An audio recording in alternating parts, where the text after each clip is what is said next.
Welcome to GOLT Talk, your podcast for technology and innovation in the legal profession. If you're searching for solutions to revolutionize your legal practice, you're in the right place. 10 minutes pure, actionable product insights from CEOs shaping the future of legal technology. And here is your host, Pfennig.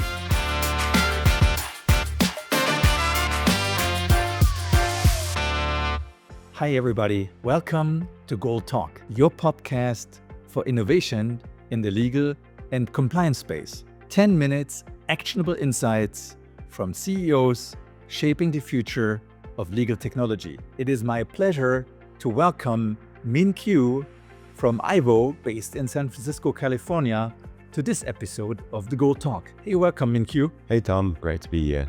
Likewise. So we have a very dense format, as you know. We want to dive right in, but before we go into use cases and USP for IVO, a few words about yourself, please. Yeah, my name's Min-Kyu. I'm the co-founder and CEO here at IVO. IVO helps legal teams review and negotiate contracts more efficiently. I used to be a corporate lawyer in a previous life, and I'm very passionate about improving contracting processes. Glad to be here. Excellent. You told me that you were someone driving tech in your former legal world, so now you can deploy and develop it, which brings us straight to your product. A very ambitious claim that people can see on your website, the world's most accurate contract review platform. Tell us a little bit about IVO. You can do it best, I'm sure. Yeah, IVO, so we have a few products, but our primary product is a Microsoft Word plugin that allows users to negotiate and redline contracts more efficiently. And the way it works, we have a number of features. The main one is we review agreements for consistency against your playbooks and your historical precedent documents. And to the extent there are any discrepancies against your requirements, we generate very precise surgical redline. We do a lot of things other than that, but that is the main thing that we do. We review and redline agreements. So when it comes to contract review, just also for everybody here watching us, what is comprising contract review from your point of view? What activities are covered on the IVO platform? Yeah, so when I think about contract review, I think there are two components.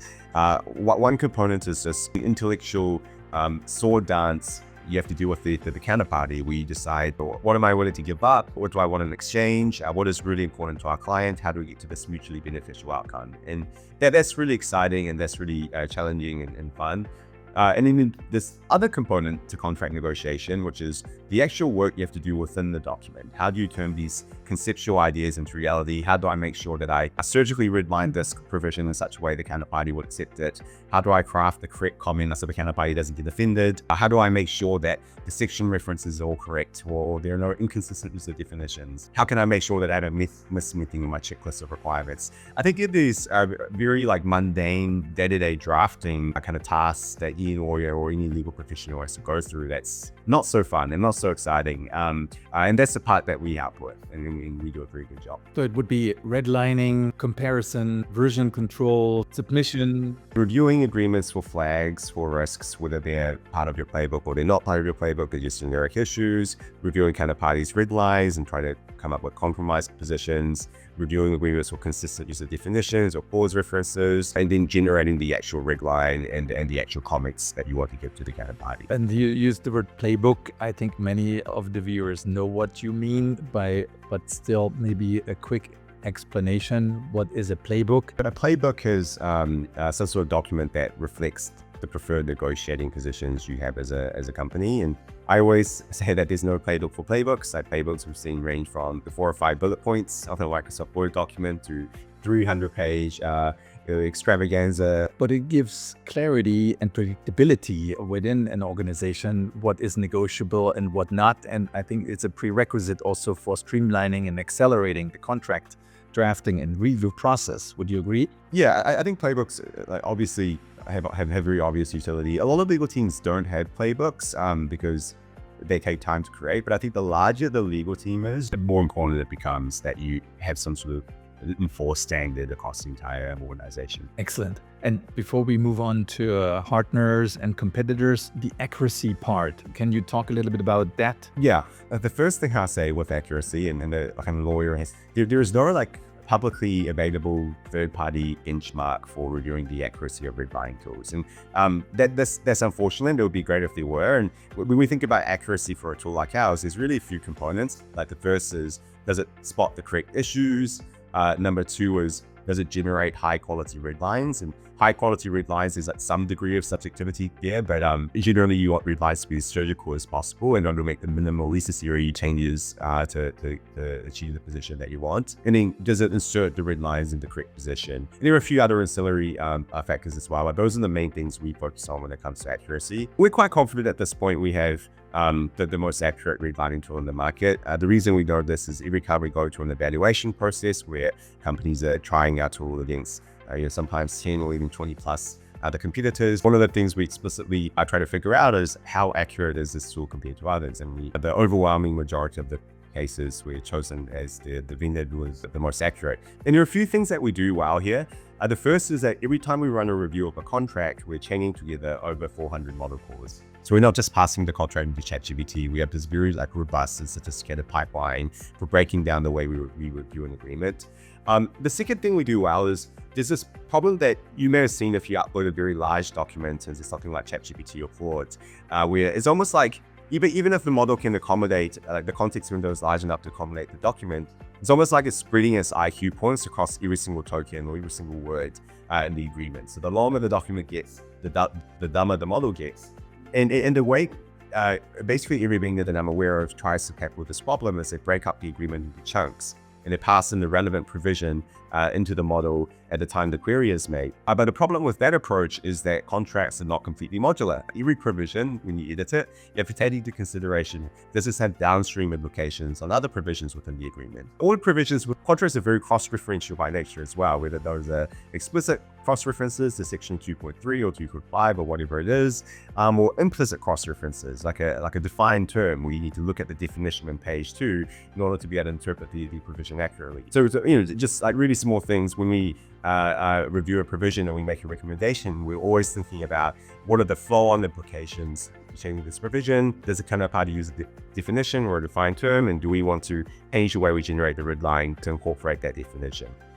So we again, that's something that we do that, to my knowledge, not in our system. Great answer on the accuracy question. I think this has been very comprehensive and authentic, so appreciate it. And let's move on to partners and competitors. So a few names, please.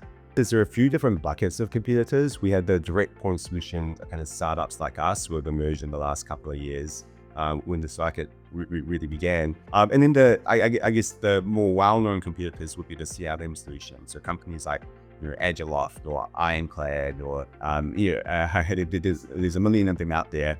And the CLMs, I think, are an interesting bucket of competitor where, of course, their main product doesn't do what we do, but I think all of them or most of them have realized that A, generative AI is really important, and B, contract review in particular is very important. And contract review is actually a problem that wasn't solvable by technology up until really GPT-4, which I think was the starting gun for this market. So all of them have, or basically all of them have come up with competing solutions at this point. And partnerships, obviously your Microsoft plugins, or Microsoft is definitely a partner, otherwise you wouldn't work. But beyond that, anybody to mention? OpenAI's models for us, if I thought about it really hard, there would be many partners, at least on the technology side. Other than that, we haven't really been working with partners. And I think that speaks for the ease of implementation also of the product, which gets us straight to implementation time and pricing.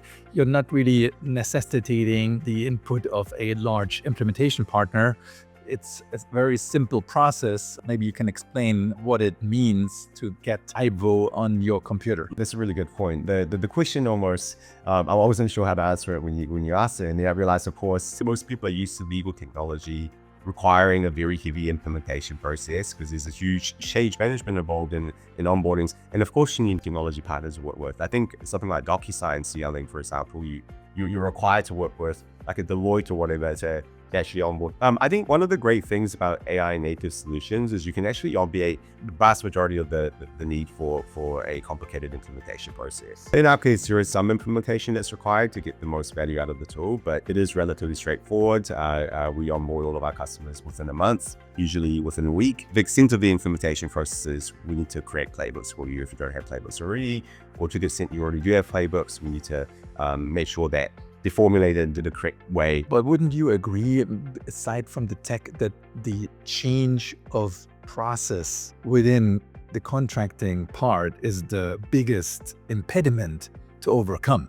Because you are obviously a tech platform people should use consistently. And you said some of your clients do not have a playbook. If you bring both into an organization at once, it's a humongous change to the old style contracting. So your clients are ready or have already changed those parameters before you come in, or would you help them getting AI tech ready, which obviously then takes much longer than a week or two? Yeah, so I think when we talk about change management here, there are two aspects. One, as you pointed out, is a playbook. The other is this process of adopting a new technology, which can be intimidating. Yeah, and I think both are important. So I think from a playbook perspective, I'll say about half of the clients we work with already have playbooks going into the process with us. The other half, they don't have explicitly set out playbooks formalized in a way, but they do have playbooks in here. Like every legal team when they negotiate agreements, they have some sense of here are the things that we can agree to, here are the things we can't, even if they aren't formalized or written down anywhere. So our job is to extract information and sometimes literally we sit down for an hour with a few people with the legal team and we'll say, this brainstorm and think of all of the things that you really care about. It is a service we're happy to offer, and I think is actually not as intimidating as people would actually think. Sometimes it really is as simple as a 1 hour or 30-minute conversation. I think the AI part is interesting, like the adoption of AI tools. I think a lot of lawyers don't like to admit this, but people have told me privately that they're very anxious about AI. And they're anxious across a few different dimensions. First, they're anxious that AI might take their jobs, or they're anxious that maybe they're falling behind their peers in adopting AI tools. And I guess my response to that would be, you'd be surprised. I think the vast majority of lawyers have very little exposure to AI. And I think it's a self-perpetuating thing as well, where people feel like they can't even ask questions because they're afraid of looking like they don't know what they're doing in front of their peers. I guess my point there will be, it's important for vendors to approach that with a lot of empathy. Like assume $0, can understand that for a lot of the users that we're working with, they do have this concern about the adoption of AI. I think we've tried really hard to make the user experience as simple as possible. We're a Microsoft Word plugin, so you don't need to use some new tool. Everybody uses Microsoft Word. To the extent that you're using our AI solution, we make the results we generate as auditable as possible. We make sure you understand why we're generating these results, so you're never surprised. We always give the user a very granular control over how any recommendations we generate are inserted into the document. Very diverse client base, but you cater all of them. Last part, pricing. Tell us a little bit about the pricing model of Ivo. So for our word add-in solution, which is our primary solution, we charge on a per user basis. It depends on a number of factors. You basically custom pricing for every customer, but generally it's about $6,000 a year per user. And of course, the more clients you bring on board, the more likely it is that there are some corporate enterprise discounts available. Sometimes it is, yes. Sometimes it is, yeah. It's part of the negotiation power of the client. Hey, Min-Kyu, it's been a pleasure. I think we've touched a lot of ground here. Very insightful, very open. Much appreciate you taking the time to be on the GOLT Talk. Wishing you all the best with your platform. Greetings to San Francisco. See you soon again. Cheers. Thanks very much, Tom. See you later. Thank you. Bye. Bye.